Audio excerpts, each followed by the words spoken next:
कभी सोचा है कि एक भूतिया घर की कहानी डराने की जगह हंसा भी सकती है? आज हम एक ऐसे ही कमाल के ऑनलाइन स्केच की चीर-फाड़ करने वाले हैं जो हॉरर और कॉमेडी का एक बहुत ही शानदार मिक्सचर है। तो चलिए इस कहानी की परतों को एक-एक करके खोलते हैं। जरा सोचिए क्या हो अगर सपनों का घर तो मिल जाए, लेकिन उसके साथ एक बुरे सपने जैसा रूममेट भी आ जाए।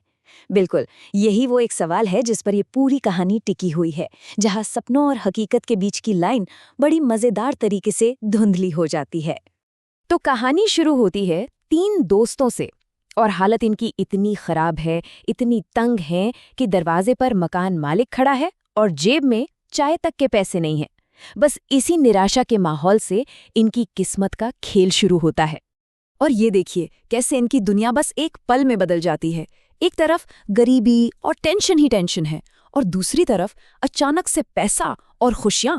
किस्मत का यही वो टर्न है जो इस पूरी कहानी का इंजन है। ये सिर्फ एक डायलॉग नहीं है, बल्कि उनकी पूरी सिचुएशन का निचोड़ है। मतलब जब खोने के लिए कुछ भी ना हो तो इंसान सबसे बड़ा दांव खेलता है। और देखिए, यही दांव इनकी जिंदगी का सबसे बड़ा टर्निंग पॉइंट बन गया। तो भाई, जैसे ही पैसा हाथ में आया, ये लोग निकल पड़े अपना सबसे बड़ा सपना पूरा करने, एक आलीशान फार्म हाउस। लेकिन सवाल ये है कि क्या ये सपना वैसा ही होगा जैसा उन्होंने सोचा था? और इनकी ख्वाहिशें भी देखिए, कोई छोटी मोटी नहीं थी। वीआईपी स्विमिंग पूल, सुंदर बगीचा, पहाड़ों का नजारा, मतलब पूरी दिल गार्डन गार्डन हो जाए वाली फीलिंग चाहिए थी। ये उनकी मासूमियत को दिखाता है। लेकिन यही सपना बहुत जल्द एक बुरे सपने में बदलने वाला था। जब सब कुछ एक परी कथा जैसा बिल्कुल परफेक्ट लग रहा था, तभी एक बूढ़े आदमी की ये चेतावनी कहानी में एक डरावना मोड़ ले आती है। ये खतरे की पहली घंटी थी जिसे उन्होंने पूरी तरह से नजरअंदाज कर दिया। तो तब हम कहानी के उस हिस्से में आ गए हैं जहां सपनों का वो महल एक भूतिया हवेली में तब्दील हो जाता है, और उन्हें बहुत जल्द पता चलने वाला था कि वो उस घर में अकेले नहीं हैं। जैसे ही वे दरवाजे के अंदर कदम रखते हैं, उनकी सारी की सारी खुशियां एक झटके में गायब हो जाती हैं। उन्हें एहसास होता है कि वो किसी घर में नहीं, बल्कि एक जाल में फंस गए हैं। डर के मारे वो भागकर उसी बूढ़े आदमी के पास पहुंचते हैं जिसकी चेतावनी उन्होंने सुनी नहीं थी। अब उन्हें समझ आता है कि उन्हें किसी स्पेशलिस्ट की जरूरत है। अब देखिए, जब प्रॉब्लम सुपरनैचुरल हो तो उसका सल्यूशन भी तो वैसा ही होना चाहिए, है ना? तो अब कहानी में एंट्री होती है एक ऐसे किरदार की जिसे उनकी इस मुश्किल का हल माना जा रहा था। तो मिलिए हकीम आलिम हासिम से।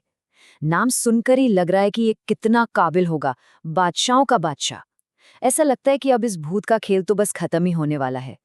पर क्या सच में ऐसा है? और यहीं पर कहानी एक जबरदस्त मजेदार मोड़ लेती है। हमारे जो एक्सपर्ट हैं वो अपनी ही जुबान से साबित कर देते हैं कि वो असल में हैं क्या। अब ये हॉरर से ज्यादा एक कॉमेडी शो बन चुका था। अब आता है कहानी का तीसरा और सच कहूं तो सबसे मजेदार हिस्सा। यहाँ जो क्लाइमैक्स है वो कोई रोंगटे खड़े करने वाली लड़ाई नहीं है, बल्कि एक हंसाने वाली अजीब सी बहस है। और बस शुरू हो जाती है इतिहास की सबसे अजीब लड़ाई। एक तरफ हकीम की खोखली धमकियां हैं, तो दूसरी तरफ भूत का अड़ियलपन। ये भूत भगाने का प्रोग्राम कम और कोई गली का झगड़ा ज्यादा लग रहा था। मतलब सिचुएशन की बेतुकीपन का अंदाजा लगाइए। जो भूत भगाने आया है वो खुद भूत को हाथ पैर उठाने की धमकियां दे रहा है।